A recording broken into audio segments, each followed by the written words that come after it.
ലോകത്തിലെ ഏറ്റവും ക്രൂരനായ ഭരണാധികാരി ആരാണെന്ന് ചോദിച്ചാൽ പറയുവാൻ ഉത്തരങ്ങൾ ഏറെയാണ്. ചെങ്കിസ് ഖാൻ മുതൽ ഹിറ്റ്ലർ വരെ നീളുന്ന ഈ പട്ടികയിലെ മുൻനിരയിലാണ് യുഗാണ്ടയിലെ ഏകാധിപതിയായിരുന്ന ഈദിൻ അമീന്റെ സ്ഥാനം. 1970കളിൽ യുഗാണ്ടയെ ഭീതിയിലാഴ്ത്തിയ ഏറ്റവും ക്രൂരനായ ഭരണാധികാരിയായിരുന്നു ഈദി അമീൻ. ആഫ്രിക്കയുടെ കശാപ്പുകാരൻ, നരഭോജിയായ ഭരണാധികാരി, മനുഷ്യനെ കൊന്നു തിന്നുന്ന നേതാവ് എന്നിങ്ങനെ നീളുന്നു ഈദി അമീന് ലോകം ചാർത്തി നൽകിയ പേരുകൾ. ഈദി അമീന്റെ ജീവിതവും മരണവും ലോകത്തിന് നൽകിയത് വലിയൊരു പാഠമായിരുന്നു. അധികാരമോഹം, ക്രൂരത, അസഹിഷ്ണുത, വെറുപ്പ്, ഭയം എന്നിവ ഒരു രാജ്യത്തെയും ഒരു ജനതയെയും എങ്ങനെയാണ് നരകത്തിലേക്ക് തള്ളിവിടുന്നത് എന്നതിന്റെ പാഠം. ഉഗാണ്ടയിലെ ഏറ്റവും വലിയ നഗരമായ കമ്പലയിലായിരുന്നു ഈദി അമീന്റെ ജനനം. ഈദി അമീൻ ദാദാ ഔദി എന്നാണ് മുഴുവൻ പേര്. ഔപചാരിക വിദ്യാഭ്യാസം ഒന്നുമില്ലാതിരുന്നുവെങ്കിലും ശരീരവൈഭവവും കരുത്തും കൊണ്ട് അദ്ദേഹം ബ്രിട്ടീഷ് കോളനി ആർമിയിൽ ചേർന്നു. 1946ലാണ് കിങ്സ് ആഫ്രിക്കൻ റൈഫിളിൽ ചേരുന്നത്. ഇവിടെയുള്ള സേവന കാലത്താണ് അധികാരമോഹവും ക്രൂരതയും ഈദി അമീന്റെ ഉള്ളിൽ കയറിപ്പറ്റുന്നത്. 1952 മുതൽ 56 വരെ കെനിയയിലെ മൗമോ കലാപത്തെ പൂർണ്ണമായും അടിച്ചമർത്താൻ ബ്രിട്ടീഷുകാർ ഉപയോഗിച്ച പടവാളായിരുന്നു ഈദി അമീൻ. ഉഗാണ്ട സ്വതന്ത്രമാകുമ്പോൾ ഒരു കറുത്ത വർഗ്ഗക്കാരനാണ് ബ്രിട്ടീഷ് സേനയിൽ ലഭിക്കാവുന്ന ഏറ്റവും ഉയർന്ന പദവിയിലായിരുന്നു അമീൻ. 1962ൽ ഉഗാണ്ടയുടെ സ്വാതന്ത്ര്യത്തിന് മുമ്പ് ഓഫീസറായി സ്ഥാനക്കയറ്റം ലഭിച്ച ചുരുക്കം ചില ഉഗാണ്ടക്കാരിൽ ഒരാളായിരുന്നു അമീൻ.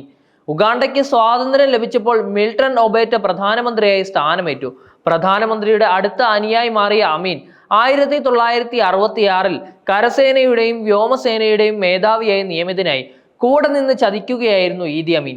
1971 ജനുവരി 25-ന് ഒബേട്ടോ സിംഗപ്പൂരിൽ ആ വർഷത്തെ കോമൺവെൽത്ത് ഉച്ചകോടിയിൽ പങ്കെടുക്കുന്ന സമയത്ത് അപ്രതീക്ഷിതമായി സൈനിക അട്ടിമറിയിലൂടെ രാജ്യത്തെ ഭരണം പിടിച്ചെടുക്കുന്നു.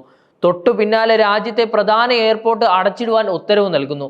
അട്ടിമറിക്ക് ഒരാഴ്ച കഴിഞ്ഞ് 1971 ഫെബ്രുവരി 2-ന് അമീൻ സ്വയം ഉഗാണ്ടയുടെ പ്രസിഡന്റായും സായുധ സേനയുടെ കമാൻഡറായും ഇൻ ചീഫായും ഉഗാണ്ടയുടെ ആർമി ചീഫ് സ്റ്റാഫായും ചീഫ് ഓഫ് എയർ സ്റ്റാഫായും പ്രഖ്യാപിക്കുകയാണ്. അധികാരത്തിലേറിയതിന് തൊട്ടു പിന്നാലെ രാജ്യത്തുണ്ടായിരുന്ന എല്ലാ ഏഷ്യൻ വംശജരെയും പുറത്താക്കുന്നു. രാജ്യത്തിന്റെ സാമ്പത്തിക ഘടനയിൽ പ്രധാന പങ്ക് വഹിച്ചവരായിരുന്നു ഏഷ്യൻ വംശജർ. കൂട്ടമായി ഏഷ്യക്കാരെ പുറത്താക്കിയതോടെ രാജ്യത്തിന്റെ സാമ്പത്തിക സ്ഥിതി ആകെ തകിടം മറിഞ്ഞു. എന്നാൽ ഇതൊന്നും ഈദി അമീന് അത്ര വലിയ കാര്യമായിരുന്നില്ല. അയാൾ എങ്ങനെ ഒരു ഏകാധിപതിയായി വാഴാം എന്ന ചിന്തയിൽ മാത്രമായിരുന്നു. എതിർത്ത് നിന്ന എല്ലാവരെയും നിഷ്കരണം കൊന്നുതള്ളി. തെരുവുകളിൽ ഇറങ്ങി അയാൾക്കെതിരെ പതിഞ്ഞ സ്വരത്തിൽ പോലും ശബ്ദിക്കാൻ ഒരു രാജ്യം തന്നെ ഭയന്നിരുന്നു. വിദ്യാർത്ഥികൾ, മാധ്യമപ്രവർത്തകർ, രാഷ്ട്രീയ പ്രവർത്തകർ, എന്തിനേറെ പറയുന്നു, സ്വന്തം രാജ്യത്തെ ഒരു നേരത്തെ അന്നത്തിനോ ഉടുതുണിക്കോ വകയില്ലാത്ത പട്ടിണി പാവങ്ങളെ പോലും ആ മനുഷ്യൻ വേട്ടയാടി. രാഷ്ട്രീയ നേതാക്കൾ, മത നേതാക്കൾ, സാധാരണ ജനങ്ങൾ, അയാൾക്കെതിരെ ചെറുവിരൽ പോലും ചൂണ്ടിയ മനുഷ്യരെ ക്രൂരമായ രീതിയിൽ കൊലപ്പെടുത്തി. ചരിത്രകാരന്മാരുടെ കണക്കുകൾ പ്രകാരം അമീൻ ഭരണം നടത്തിയ വെറും 8 വർഷത്തിനുള്ളിൽ ഏകദേശം 3 ലക്ഷത്തോളം മനുഷ്യരെയാണ് കൊന്നൊടുക്കിയത്. അമീന്റെ കൈവശം ആണവായുധമോ രാസായുധമോ ഉണ്ടായിരുന്നില്ല. എന്നിട്ടും ലോകം അയാളെ ഭയപ്പെട്ടിരുന്നു. എന്നാൽ ലോകം തന്നെ ഭയന്ന നേതാവിന് എല്ലാത്തിനെയും ഭയമായിരുന്നു. അയാൾ സ്വന്തം നിഴലിനെ പോലും ഭയന്നിരുന്നു. എപ്പോഴും ചുറ്റിലും 100 കണക്കിന് പട്ടാളക്കാർ കാവലുണ്ടാകും. ഉറങ്ങുമ്പോൾ പോലും സൈനിക യൂണിഫോം അയാൾ ഊരി മാറ്റുമായിരുന്നില്ല. ഭയമായിരുന്നു അയാൾക്ക്. ഉറക്കത്തിൽ ആരെങ്കിലും തന്നെ പോലെ അട്ടിമറി നടത്തി ഭരണം പിടിച്ചെടുക്കുമോ എന്ന ഭീകരമായ ഭയം. തൊഴിലില്ലായ്മയും പട്ടിണിയും രാജ്യത്ത് വ്യാപിക്കുകയാണ്. വളരെ പെട്ടെന്നാണ് ലോകത്ത് നിന്നും ഒറ്റപ്പെട്ട ഒരു രാജ്യമായി യുഗാണ്ട മാറിയത്. അമീനെ ലോകം ഏറ്റവും അധിക ഭയത്തോടെ ഓർക്കുന്നത് അയാളുടെ മനുഷ്യമാംസത്തോടുള്ള ആസക്തിയുടെ കഥകളിലൂടെയാണ്.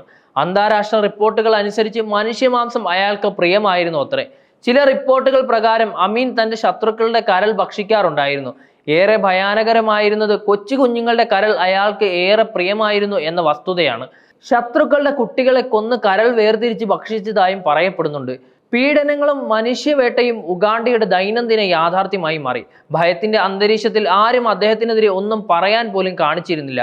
അയാളുടെ ഫ്രിഡ്ജിൽ മനുഷ്യന്റെ തലയോട്ടികൾ കൊണ്ട് നിറഞ്ഞിരുന്നു എന്നും പറയപ്പെടുന്നുണ്ട്.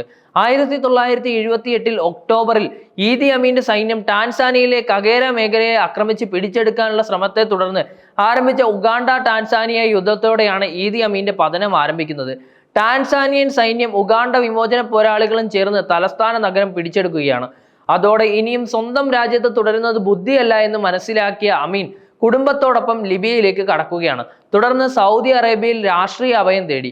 1989 ജിദ്ദയിൽ നിന്ന് ഉഗാണ്ടയിലേക്ക് പോകാൻ അമീൻ ശ്രമം നടത്തിയെങ്കിലും തിരികെ സൗദിയിലേക്ക് തന്നെ അയാളെ അയക്കുകയായിരുന്നു.